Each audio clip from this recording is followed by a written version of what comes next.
I'm Detective Phelps. I'm here to try and help Julia. Do you mind answering some questions? Virginia Reynoldson, I'm just so shocked. I feel like there's something I should be doing, someone I should call. We can make those calls, ma'am. Who needs to be notified? That's just it. I don't know. Miss Julie doesn't have any family in town. Someone has to set her affairs in order.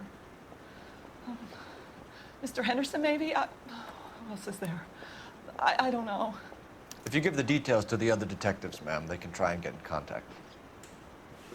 Virginia Reynoldson. Augen blau, Alter 54 Jahre, Haare braun, weiblich, Hausmädchen von Julia Randall. Also das Hausmädchen ist es, nicht die Mutter, nicht die Nachbarin, sondern das Hausmädchen, obwohl sie nicht mehr wirklich ein Mädchen ist, aber naja, Geisteszustand des Opfers. Was Miss Randall depressed about something? Upset? No more than normal. Naja, aber die hat doch diese Schlaftabletten eingeworfen und du wirkst ein bisschen aufgeregt. Ob ich die dagegen anwenden kann? Schlaftabletten. In silberner Pillendose, wegen Schlafstörung und Depression verschrieben. Nicht mehr als normal. Was ist denn da normal? Lüge. What are you hiding here, Mrs. Reynoldson? Julia was obviously disturbed about something. I have no idea what you're talking about. Na, was sagst du denn zu diesen Schlaftabletten? Virginia. She was taking barbiturates. She couldn't sleep. You must have seen them in her room. You've seen the pillbox, the things she hid in there. I don't know how she supported herself. Always new clothes and jewelry. She lived like a movie star. A princess. Does modeling really pay that well? Naja, Models verdienen gut, wenn sie gut gebucht werden. Privatleben des Opfers. Did Miss Randall have many friends visit? I'm not sure. I only come around twice a week. Oh, jetzt lügt sie aber definitiv. Aber ich wüsste spontan nicht. Mit was? Moment, das schauen wir uns mal kurz an. Morphium, möglicher Selbstmord. Modeljob, schwarzer Saphirring. 2 Verdächtige, ja, die könnten wir theoretisch. Analyse der Beweise am Tatort ergibt 2 mögliche Mordverdächtige, aber naja, das hat ja nichts mit ihrem Privatleben unbedingt zu tun. Schlaftabletten. Benzedrin-Rezept. Rezept für Amphetamintabletten, ausgestellt auf Julia Randall im Juli 1946. Herrenhausjacke. Herrenhausjacke. Kurze Samthausjacke. Naja, irgendwie muss ja hier ein Herr gelebt haben, wenn hier so eine Herrenhausjacke hängt. Lüge. Why are you lying to me, Mrs. Reynoldson? Julia had men stay here. I will not speak ill of the dead. You can't prove that. Warum hängt dann hier eine Herrenhausjacke, Virginia? Who owns the smoking jacket? I wouldn't like to tell tales, you understand. That's Mr. Henderson's. An older man, very distinguished looking. He seemed very much in love with her. Where would we find him? I'm sorry, I don't know. He said he lives in San Francisco. Beziehung zum Opfer. What was it like working for Miss Randall? Perfectly fine, officer. Na, aber jetzt wüsste ich nicht, was ich da als Lüge einsehe. Ich glaube, ich nehme mal Intuition. Also sie sagt auf jeden Fall nicht die Wahrheit. Das können wir schon mal ausschließen bei ihrer Gestik und Mimik. Und jetzt können wir, weil wir ja eh noch so viele Intuitionspunkte übrig haben, können wir hier mal einen verschleudern und machen mal eine Antwort entfernen. Und jetzt zweifeln wir es an. Mrs. Reynoldson, it seems like there's something you want to tell me. She was very high-strung. Lovely one moment and screaming at you the next. She wanted it all, and she wanted it damn quick. Of course, being so beautiful, it seemed like she was going to get it. Not the way it's turned out, though, is it? Thanks, Mrs. Reynoldson. You've been very helpful. One of the other detectives will take your statement, and then you can go home. Warum hat die uns nur so wenig über das Opfer erzählt? Sehr, sehr mysteriös. Hier auch nochmal ein Bild, ein schönes. Zu schade um die junge Frau. Stefan, Rusty, we'll take a look around outside and then follow up these leads. Can you get some guys to run down the jacket? So, und jetzt sollen wir uns hier draußen nochmal umsehen, oder wie? You think Carruthers has called it right?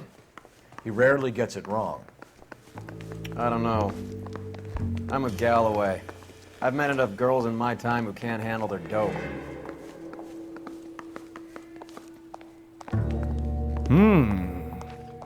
Ob hier vielleicht schon irgendwelche Spuren zu finden sind, die dieser zwei Täter, die dieses schöne Modell umgebracht haben. Und was hat es mit diesem Mr. Henderson auf sich, diesem alten Mann, der angeblich sehr vornehm war? Hat sie vielleicht von ihm diesen Saphirring geschenkt bekommen? Also hier scheint nicht zu sein. Im Blumenpott vielleicht? Hier können wir auch noch eine Türe irgendwo aufmachen? Nö, scheinbar not.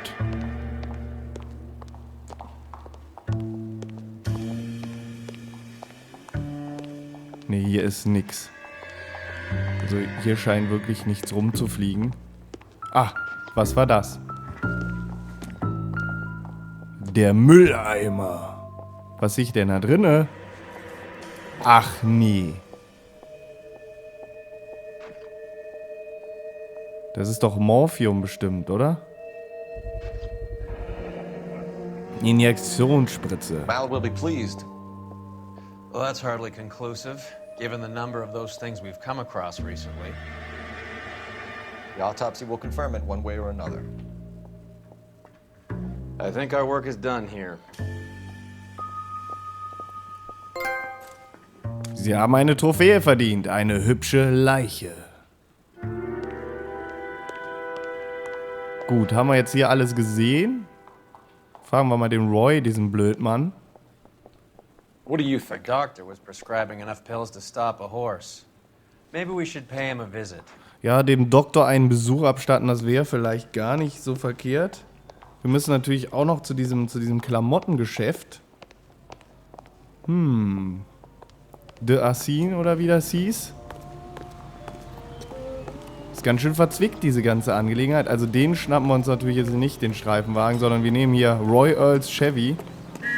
Caddy. Warum sage ich eigentlich immer Chevy, wenn ich Caddy meine? Also ich weiß es auch nicht. Ein Cadillac und kein Chevrolet. Bekleidungsgeschäft de Assin. Luxus-Damenboutique, Hollywood Boulevard. Fahren wir da mal zuerst hin. Komm, spring rein, du alter Sack. Und so alt ist er ja gar nicht, aber doof ist er.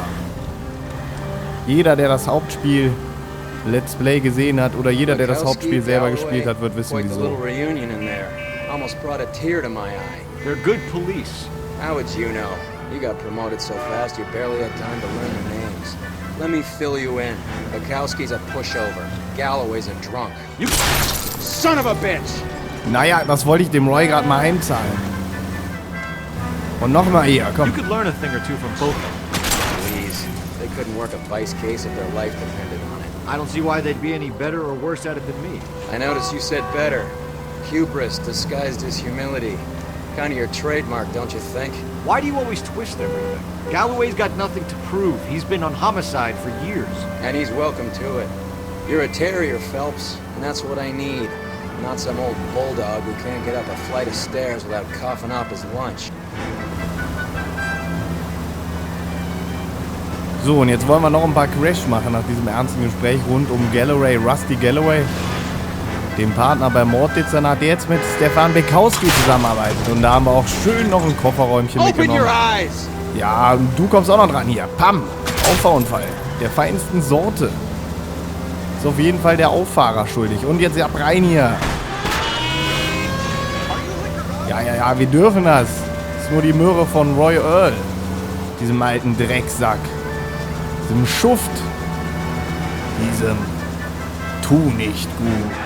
Denn der tut wirklich nicht gut. Zumindest nicht unserem Cole Phelps. Und hier sind wir jetzt angekommen. Bekleidungsgeschäft. De Assin. Ich hoffe, ich sage das richtig. 2:57 Uhr.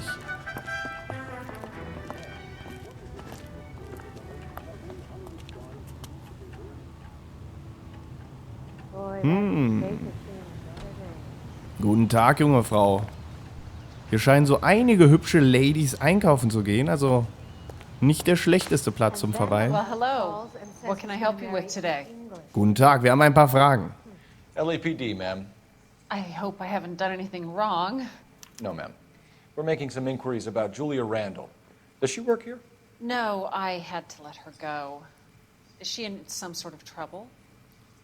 She was found dead this morning. Kleiderladenbesitzerin. Kein Name, der da steht, das ist ja erstaunlich. Augenblau, Alter 42, blond, weiblich und auch eine hübsche, ja, Eigentümerin der d'Assin Modeboutique. Arbeitsgeschichte des Mordopfers. How long had Julia worked as a model? Well, she worked in New York before coming here. She was a very beautiful girl. Oh ja, das können wir nur bestätigen. Also, ich denke, sie sagt die Wahrheit. Could you tell us why you let Miss Randall go? Husbands sometimes come in here with their wives. When Julia Randall modeled, the husbands were often more interested in her than they were their wives' dresses. The wives weren't happy, and neither was I. Zu hübsch für den Laden. Did she have any close friends here? Actually, yes. Heather Swanson. Would you like to speak with her? I'd like that very much. Please don't inform her about Miss Randall's death. Very well, officer. Heather, these gentlemen are from the LAPD. I'm Detective Phelps. This is Detective Earl. I understand that you worked with Julia Randall, Miss Swanson? Yes. Julia helped me get my job here. She's not in any kind of trouble, is She's she? a hellraiser, isn't she? Lives a fast life. Oh, no. Maybe Mrs. Stanley would call her that, but I wouldn't. She's full of life, a wonderful company. That's a lovely engagement ring. Do you like it? Henry gave it to I'm me. very interested in engagement rings. Do you mind if I take a closer look?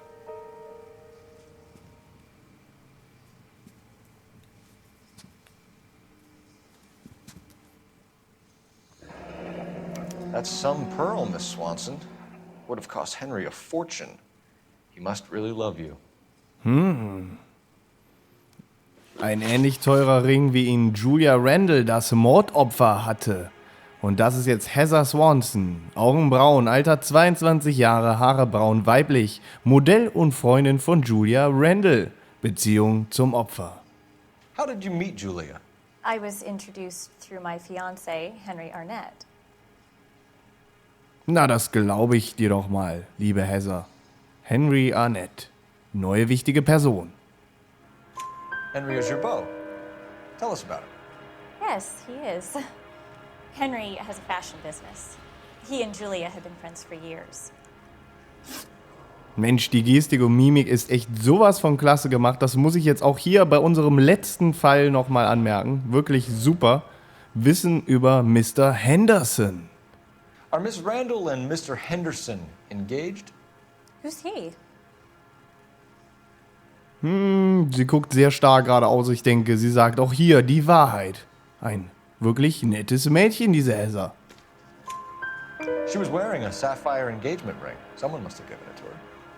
She never mentioned a man named Henderson to me. That's all for now, Miss Swanson. Could you ask your fiancé to visit Hollywood Police Station? It would be very helpful to our inquiry. Now, wait a moment. I don't think I'll pass on that message until you tell me why you're asking all these questions. Julia Randall was found dead this morning. What? Oh, no. Oh, I can't believe it. She was so full of life.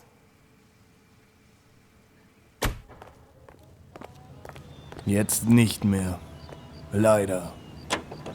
So, springen wir mal wieder in die Schüssel.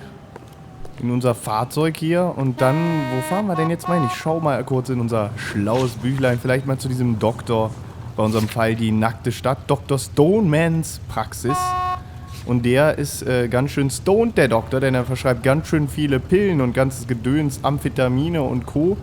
Und teilweise waren ja auch manche Sachen damals noch legal, die heute verboten sind. Privatklinik von Dr. Stoneman. Julia Randalls verschreibender Arzt. Ja, flitzen wir mal hin. Entschuldigung, ich bin ja gleich weg von der Straße. Der Aber immer diese Leute, die so übermäßig früh hupen. Ich meine, ich bin ja ein Polizist, beziehungsweise Cole Phelps ist ein Polizist, unser Supercop, und er darf auch mal auf der Straße rumstehen. Vor allem in der virtuellen Welt. Nice move not telling old Sweet Lips in there about her friend taking the big jump till we were half out the door. Very slick. I figured we'd get more out of her that way. You're learning, Phelps. We'll make a vice cop out of you yet. Das stimmt. Das war sehr geschickt von unserem Supercop Cole Phelps. So. Dr. Stonemans Praxis, 3:05 Uhr.